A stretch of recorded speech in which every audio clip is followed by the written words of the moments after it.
Hey Chris, last game in the fourth quarter, certainly from a scoring perspective, you got going a little bit. So tonight you sort of had the complete game with scoring, assists, rebounds. Where are you at from a comfortable level, and did you feel like this was your best performance of this series? Maybe so, but I'm not gonna lie. I mean, it was a great series, but after the statement we made last game, I really don't think it's right. To talk about basketball. I mean, I feel like we made a huge statement as a team together, and I think more. I should talk about that rather than basketball today. Lori Nickel. That said, Chris, you know what it's like to play through fatigue. You know what it's like to play through travel and adversity. How hard was it for you to kind of switch gears and be a professional and play with everything that's been on your mind? Has that been difficult to change that over?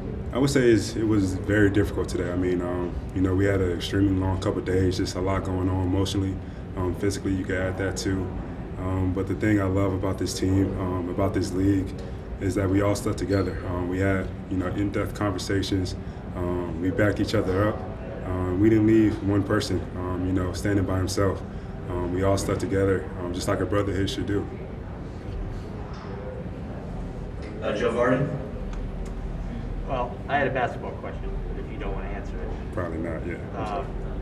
What was it like for you? I asked Bud the same thing, and I told him, history happened in that locker room a couple days ago. So what was it like to walk back in there, just, for the first time since you guys had done what you did?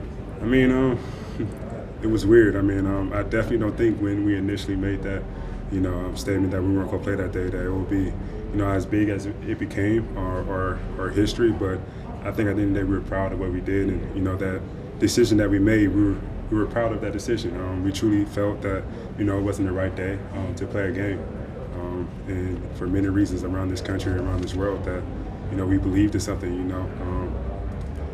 We've been raised, we talk together about, standing for what we believe in and fighting for what's right. And I think that last game, that was exactly it. Tanya, go ahead. When did you guys start to realize that what you did was spreading and that the Brewers had canceled their game, the Packers had did something, that all the rest of the teams were joining? It was somewhat in the midst while we were in our locker room. I mean, I would be lying if I said, my head wasn't spinning at the time. Maybe a lot of other guys were, because it was a huge decision that we had to make. And, I think Giannis spoke on it one day during my team meetings that something like that hadn't been done in the 66s or maybe something like that with Bill Russell. So, I mean, when you add that in, I mean, the locker room, what was going on in the locker room, we were just trying to figure out how to take advantage of that time that we weren't playing. Speak to the people that we need to speak to and figure out what needs to be done and what we could do from our end. What did you learn about the power that you guys can have? I think we realized that we do have a voice. We do have a huge platform in basketball here, but I think we realized that even more by what we did. With the rest of the league, the rest of the leagues around the country, a lot of people paying respects and standing up for social injustice and police reform. I mean, we did find out during that meeting in our locker room that our state legislature in Wisconsin had not met for 4 months, and they meet on Monday. And we've heard that in the past, most times they just gavel in and gavel out without really discussing anything or trying to really make change. And on our end, we want to speak to that. We want to make sure that they listen to us and they really talk about this police reform bill that needs to be passed through the Senate. Gary Washburn. Hey, Chris. What did you take, one from everybody, you've been in the playoffs and All-Star with guys who got together.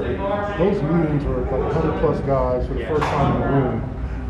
What did you take from those meetings, and what did you guys learn about each other in terms of those gatherings and all the opinions that were in it? One, that everybody has opinions just like us. I mean, they all have different stories, they all have different backgrounds, they all have different paths. And the frustration was definitely heard in that meeting, in that ballroom, which we all expected. And I think it's important for everybody, to get in a room like that, especially air out their feelings, and then come back, with cooler heads. I think what's the smarter thing to do also, and go on the same page about what we need to do, what we can do by using basketball here. Eric Woodyard.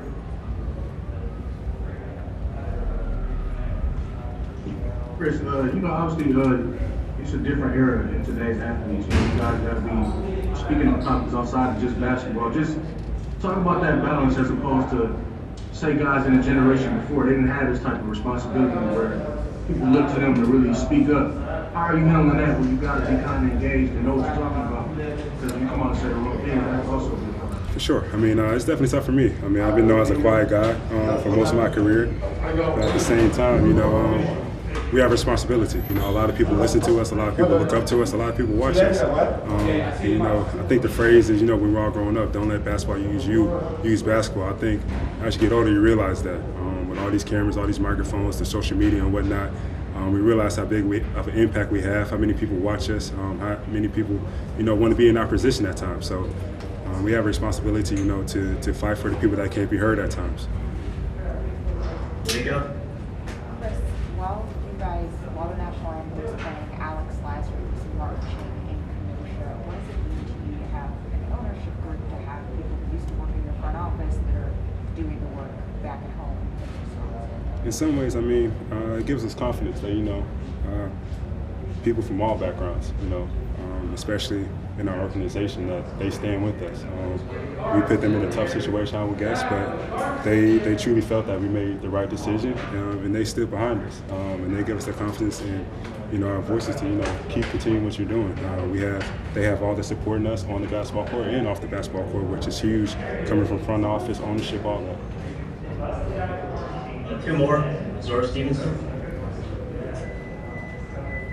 Khris, I got two for you. One, what's the specific message you all really want to push right now out of everything? And then second, what's been the most powerful part of these past couple days? I would say, the first one is to vote. We all have a responsibility to vote, especially the Black community.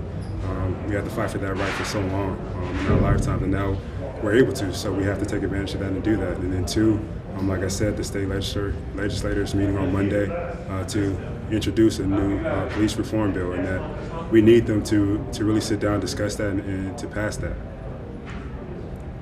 Last one to Lori Nickel. Khris, going back the last couple of days, I don't know if you thought about not playing or maybe your purpose here, but what did you have to hear from either the meetings or from the league to convince you, okay, I'm still comfortable with playing and using my platform, but I need to know that we're going to do X, Y, and Z? What did you need to hear that would be promised? For me, I was always comfortable about coming back and playing. But, like you said, there are some things that, you don't want to sit out for any reason. In those meetings, those last couple of days, we felt we made a huge movement, a huge impact on taking action now and not just talking about it. I think that's what made me comfortable. I don't want to put other words in other people's mouths to speak for them, but hearing the things that I heard on the phone calls with some of my teammates, with people back from Wisconsin, it was great.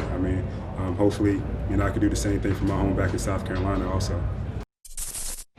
Thank you for watching ESPN on YouTube. For live streaming sports and premium content, subscribe to ESPN+.